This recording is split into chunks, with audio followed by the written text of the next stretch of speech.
Hello everyone, I'm Marty Pospischil and welcome to another Fireside Chat, and I have a guest today, Shari Sanders. Welcome. Thank you. And you're with FCT. I am. Now, what is FCT, first of all? Just because is that short for something or? Absolutely, Okay. Marty. It's a Canadian insurance company, first Canadian title. Our focus is title insurance for Canadians. Excellent. Okay, well I was wondering that because I went to your site, fct.ca, and I was trying to find the full name, and I only was on the splash page, so I didn't go very deep. So thank you.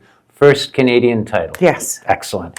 And today that's appropriate because we're navigating title insurance. Is it worth it? Mm-hmm. Now, when I started in the business, and for many years in the business, been doing this for 34 years now, Shari, I always thought that title insurance was something that a client would only buy, forgive me, I know this is very basic, if there was an encroachment on the property or if they didn't have a survey for the property. Now that was many, many years ago, and it's changed and evolved to include a whole bunch of other areas.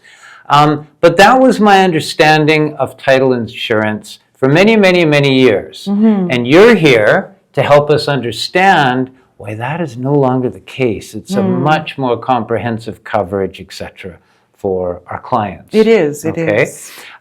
So I've come up with a couple of questions here. And I thought I would run through the first one.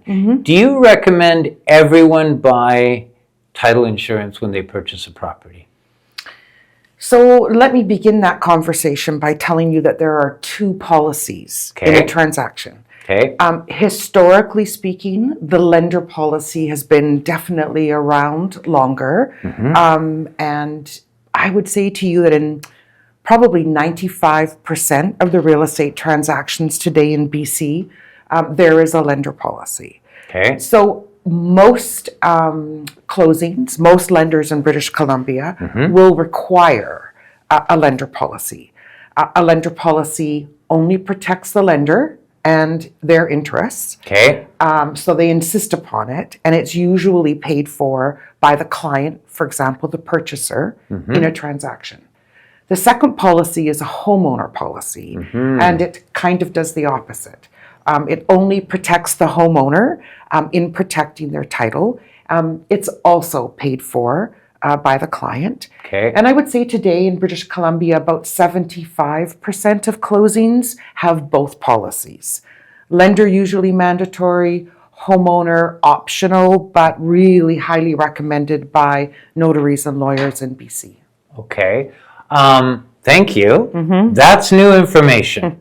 I'm not I'm not ever involved in that end, because that is something that typically would revolve around the conveyancing stage of things. Yes. But clients will ask me, Marty, what is title insurance? And that's why you're here. Okay. So this is good. Now, a question popped into my head that homeowners policies are there, and certainly lender policies.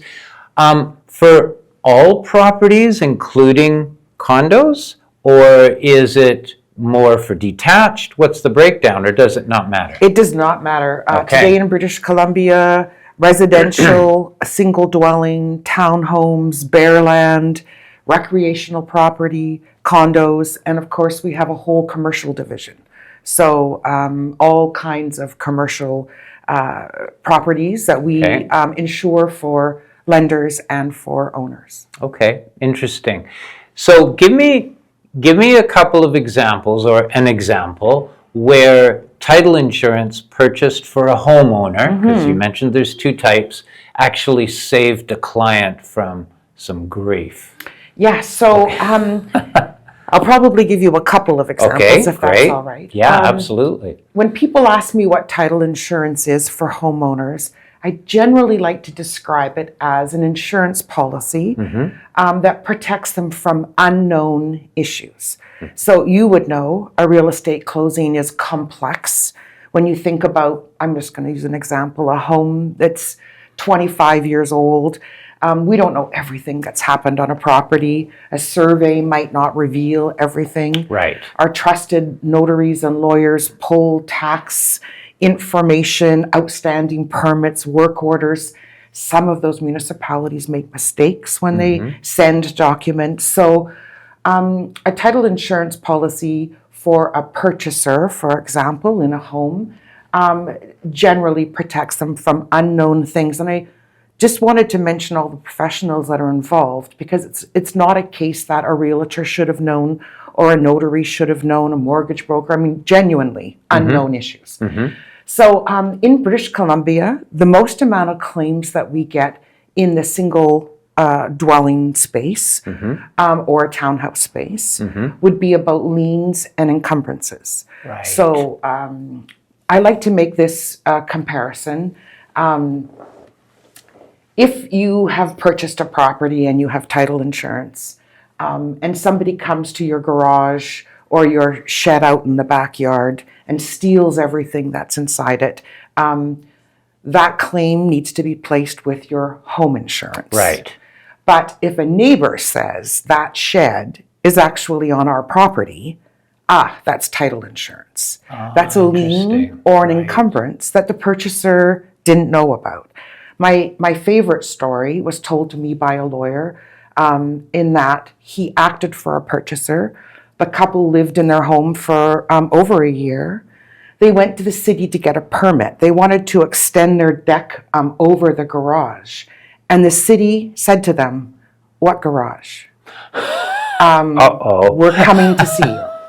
And they did come to see them, and they made the couple tear the garage down. It had been built without a permit. That is an unknown issue at the time of the purchase. Title insurance would pay for that. Interesting legal issue. Well, there's probably a background story now on that garage that was built without a permit. There's all sorts of things that are flooding into my mind now in terms of disclosure issues by the seller. Maybe the seller didn't know. Maybe it was two sellers Exactly. before, I wanted to make that point. Again, a realtor doesn't know what a seller, previous owner has done on the property. Right. We're assuming that we're getting all the information that's current, but you're right. There might have been a few stages down the road where somebody built it, maybe even at a time when getting a permit just wasn't the thing. And now they're finding out. So title insurance will cover that typically. Yes, and I'll give you an example, if I may, in the condo space. So in British Columbia, we are seeing a rise in claims in our claims department under the title insurance policy for homeowners in the condo space. And I think we're seeing a rise in claims because there's more condos today than there was 10 or 20 years ago. All of our cities are seeing new buildings going up. In British Columbia, by dollar value, the biggest claims that we have paid out in the last few years have to do with an undisclosed special levy. So I'll give you an example. Last year in the city of Vancouver, a couple bought a condo.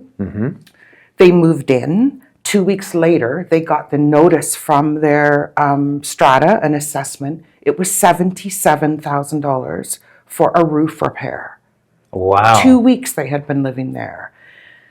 Would they have paid the price that they paid if they were aware that there was an assessment coming? So I don't know genuinely how that ball got dropped. A second claim was over $40,000, similar circumstances, but for sure an offer was made on the condo. Then the strata held their AGM and made the decision. And then the purchasers moved in and got an invoice for $40,000. Title insurance paid both of those things out. An unknown issue related to the ownership and the value of their property. And I'll ask you a question. In the condo space in British Columbia, by dollar value, undisclosed special levies are our biggest claims. Can you guess by sheer volume what our number one claim issue is in British Columbia when it comes to condos? When it comes to condos, now you mentioned assessments. but I would guess that it may be with respect to unauthorized space. No. No. Sorry, I put you on the spot. That's okay. Parking stalls. See, that we're doing this live. We're not prepping. This is a real discussion. Yeah. In British Columbia, stalls. the number one issue by volume are parking stalls. So the purchaser is promised two. There's one. The one they get is a motorcycle stall, and that's not going to work. And the other common issue is storage lockers. We've had purchaser move in, they believe they're going to get a storage locker, they contact the strata manager and they're told, yeah, there's a wait list. Would you like to go on it? So a title insurance company can't create a second parking spot, particularly in cities like the city of Vancouver, and we can't create a storage locker for our insureds. Of course. But if it was in the contract and it reflects, the price they paid on their purchase included these things, we can put a dollar value on it. So that's an example. Liens and encumbrances in single-family homes, special levies, undisclosed storage lockers, parking stalls in the condo space. Those are the hot claims that we see. I find that fascinating. Because when I'm going through a transaction with a client who's purchasing a strata title condominium, one of the things I'm very careful with is the storage lockers and the parking. And what I do, the very first thing that I do, I read the listing, can't rely on that because that can be wrong. Then I'll pull the strata plan and I'll see, okay, is the parkade common property or is it assigned parking? And that's a telltale sign on whether or not you have a stall assigned to your strata lot. Is it limited common property? These are some of the checks that I do. And then, so that gives us an indication. And then the final check is we always order a Form B, and the Form B from the property manager should explicitly state what parking is included, what storage is included, and what stalls. So I'm amazed that it gets past that stage, or maybe some realtors just aren't doing their due diligence, maybe from either side, or maybe the property manager gave faulty information. What happens after a claim like that you've paid out? Is there follow-up to find out who's to blame? Marty, I get asked that a lot. Is there a litigious action that follows? Do we sue strata companies, realtors? And the answer is absolutely not. We're an insurance company. We're looking out for our insureds.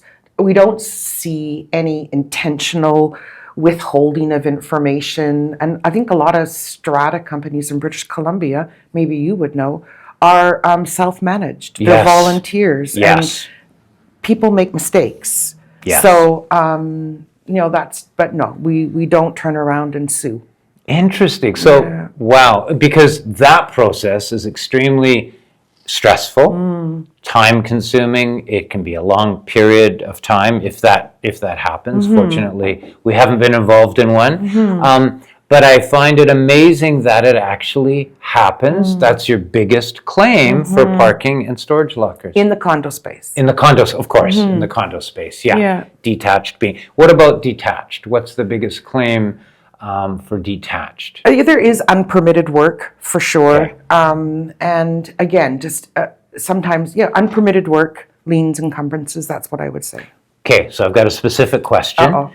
Just thinking it up as we go through this. Somebody buys a detached home and they are buying it under the assumption that the basement suite has been authorized. Yes. Now, normally we're doing our due diligence and checking that, but it was advertised as a legal suite and it turns out it's not. So can that buyer go to their title insurance and say, hey, it turns out our suite is not authorized? What can they claim? Like how do you get a figure for that? And is that a valid claim?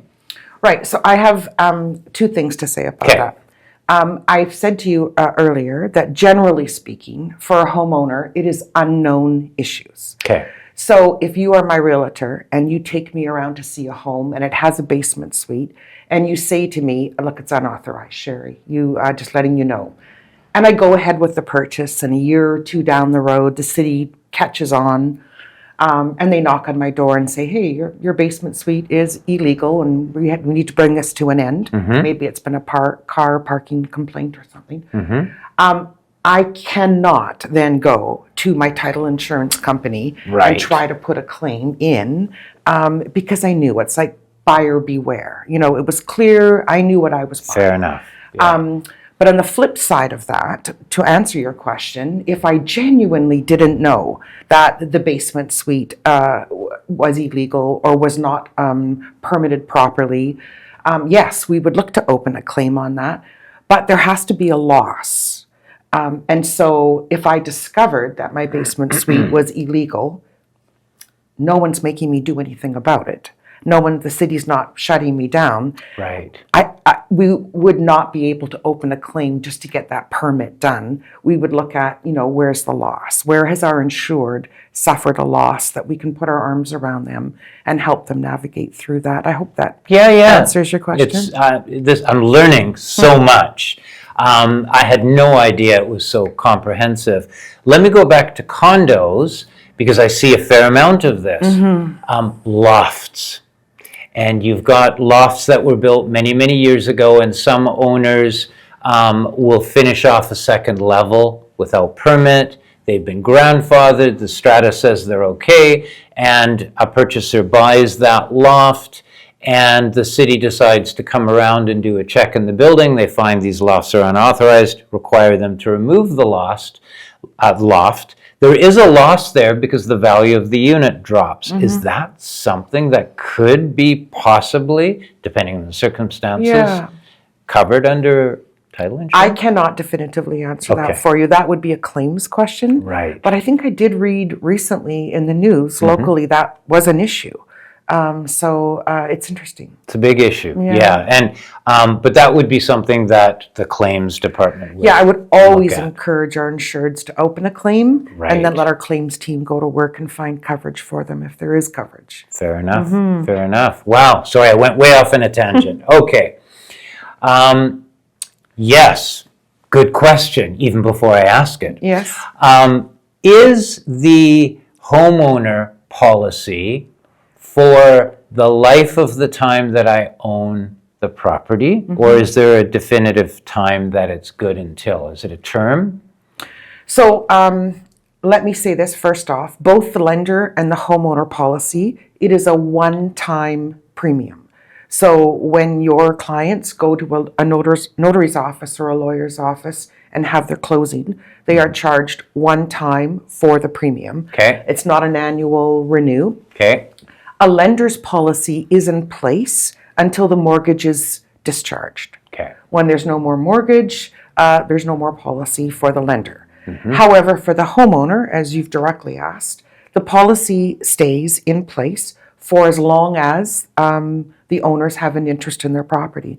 And should they pass that property on to their children, family members, the policy continues. Oh, really? Okay. Interesting. Okay. I didn't know that. Very good.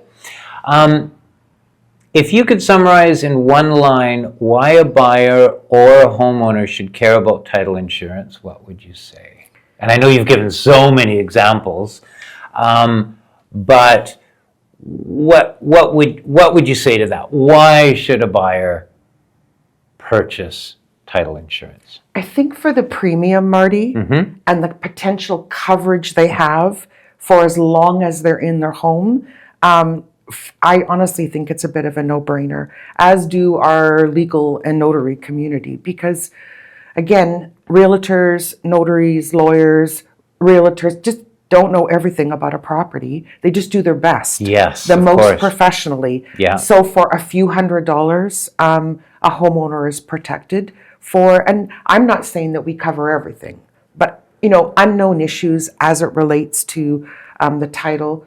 We also include fraud for both the lender and the homeowner. If somebody fraudulently loses their title, we will take care of our insured and compensate them. We have had some fraud, of course, in British Columbia in the last few years. Unfortunately, it's not going away, but it's not the number one issue we see in British Columbia under a homeowner policy, but it's in the policy. Interesting. Okay, let me ask about the fraud, because this is fascinating.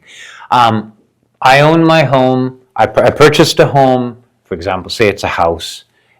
It's worth a few $1,000,000. I've got my mortgage, etc. Lived there happily for many years, and we discover that there's a fraudulent charge that's been put on title. Someone else has taken a mortgage out on my property. Is that something that could be covered under the title insurance? Absolutely. Okay, so that's what you're referring to. Or maybe even a sale of my property. It's sold to someone. Unfortunately, that's true. Wow. And it's happening more than ever. I've read in Ontario they've had some. Yes, Here we've had some. we have, yeah. And I think here, I would say to you honestly, like 3 years ago, when COVID was coming to an end, fraud, I would say to you, was like in Vancouver, maybe in Victoria, maybe in Surrey. Today, as I sit here, Quesnel, Prince George, Souk, it's unfortunately, organized crime is with us in British Columbia, and they're very good at what they're doing. Right. Most of it is in the refi space, just as you've described. So homeowners sitting at home get a letter in the mail from, a bank. I almost said a bank, but I didn't. As an example, we're foreclosing. Wow. You have fallen behind, and the homeowner will think, I don't have a mortgage, or I don't have a mortgage with you. Right. I hope those people have title insurance. Right. Because that is the role of a title insurer, is to make that right and restore title to the original owner. Excellent. Yeah. Yeah. Good to know. Now, I was almost going to say worth every penny, but I have to ask my next question before I say that. And I know it depends on the property and maybe the value and so forth. What does it cost a homeowner? Yeah, so it does depend on the purchase price. Okay. So a condo, under $1 million in British Columbia, which might be hard to find. They do exist. Okay. Yeah. $100. Oh, really? Under $200.